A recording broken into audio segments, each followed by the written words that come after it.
Welcome to Meningitis Part 1. In this section, we'll discuss the pathophysiology and presentations of meningitis and encephalitis. Meningitis and encephalitis are infections of the central nervous system. Meningitis primarily affects the meninges. Encephalitis is confined to the brain parenchyma. If left untreated, meningitis and encephalitis cause a significant CNS dysfunction and sepsis, leading to lifelong neurological disabilities and even death. Therefore, there are both must-not-miss diagnoses in the emergency department. We'll talk about the pathophysiology of these two diseases. In terms of meningitis, it can be caused by bacteria, viral, and other causes. The main one we need to concern ourselves with would be meningitis caused by bacteria. Organisms enter the meninges through the bloodstream from other parts of the body. The main bacteria include Strep pneumoniae, Neisseria meningitidis, and Haemophilus influenza. All these bacteria are part of the normal flora in the upper respiratory tract. Viral meningitis are usually caused by enterovirus and HSV, or the herpes simplex virus. And common causes for meningitis include TB, Lyme disease, and others. Encephalitis is usually caused by virus. They include the herpes simplex virus, varicella zoster virus, measles, and others.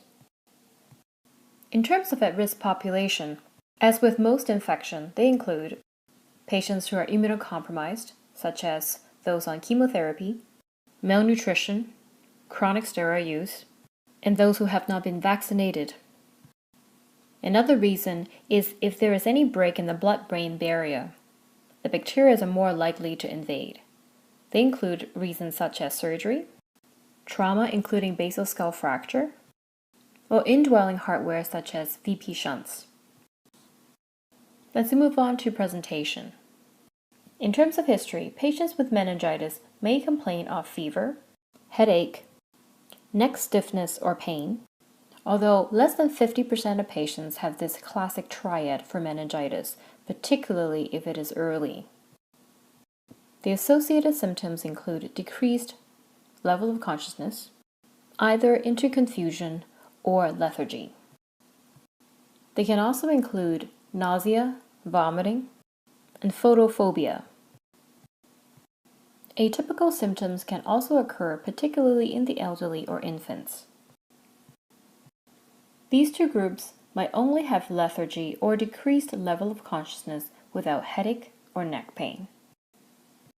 For encephalitis, the symptoms are quite similar. The patients can complain of headache, fever, although neck pain is not as prominent, since the meninges are not involved. They can also have decreased level of consciousness, confusion, or seizures. As with all infectious disease, it is also important to ask about travel, any sick contacts, and particularly if there is an outbreak, and where they live. On physical examination, we pay special attention to the vital signs. They may have fever or signs of sepsis such as tachycardia or hypotension. In general, they may look well, particularly if they are early in their disease, or very unwell if they're late in the course. On the neurological examination, we look for focal neurological signs and papilledema. We will look for rashes, particularly for purpura. On examination, we also look for any signs of meningeal irritation. There are a few of them available. The first one is Kernick sign. This is when the patient's knee and hip are bent at 90 degrees. An extension of the knee is painful. Brudzinski sign, in which when the patient's neck is flexed, they lift their legs involuntarily.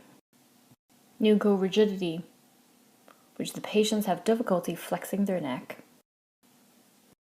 Jolt accentuation, in which moving the patient's neck quickly or jolting increase the patient's discomfort. All of these tests for meningeal irritation have low sensitivity and high specificity. That means that if your patient has it, that is much more likely that they have meningitis but if they do not have it, it does not mean they don't have the disease. For physical examination in patients with encephalitis, they will not have any signs of meningeal irritation. They may have a fever, a headache, have change in level of consciousness, or presents in a seizure. They may have cold sores to suggest herpes simplex virus. In summary, we talk about the pathophysiology and the history and physical in patients with meningitis and encephalitis. In the next video, we will discuss the treatment and investigations. Thank you for watching.